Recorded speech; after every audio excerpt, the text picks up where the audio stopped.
6231 ની દરેક અંકની સ્થાન કિંમત જાણવી હોય તો સૌપ્રથમ એકમના સ્થાને 1 ગોઠવવું પડે, દશકના સ્થાને 3 ગોઠવવું પડે,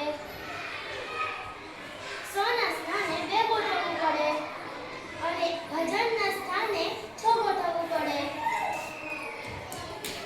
એમાંથી એકમ એટલે 1 છે એટલે 1 ની સ્થાન કિંમત 1 છે. હજાર દશક એટલે 3 એટલે 3 ની સ્થાન કિંમત 30 છે. 2 એટલે 100 ના અંકે છે એટલે 2 ની સ્થાન કિંમત 200 છે. 6 એટલે 6 ની સ્થાન કિંમત 6000 છે. આવી રીતે દરેક અંકની સ્થાન કિંમત જણાય. હું તમને આજે સરવાળા શીખવાડીશ, જેમાં 5230 પ્લસ 3523. સૌપ્રથમ આપણે એકમના સ્થાનમાં 0 ગોઠવીશું.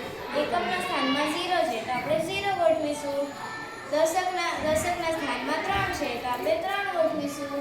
100 ના સ્થાનમાં 2 છે તો આપણે 2 ગોઠવીશું અને હજારના સ્થાનમાં 5 છે તો આપણે 5 ગોઠવીશું.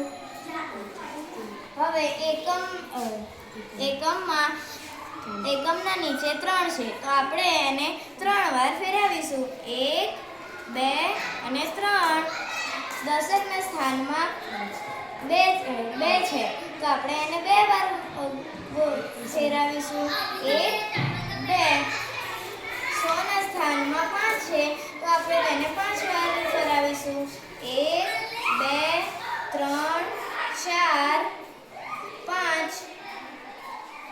હજારના સ્થાનમાં 3 છે તો આપણે તેને 3 વાર ફેરવીશું. 1 2 અને 3.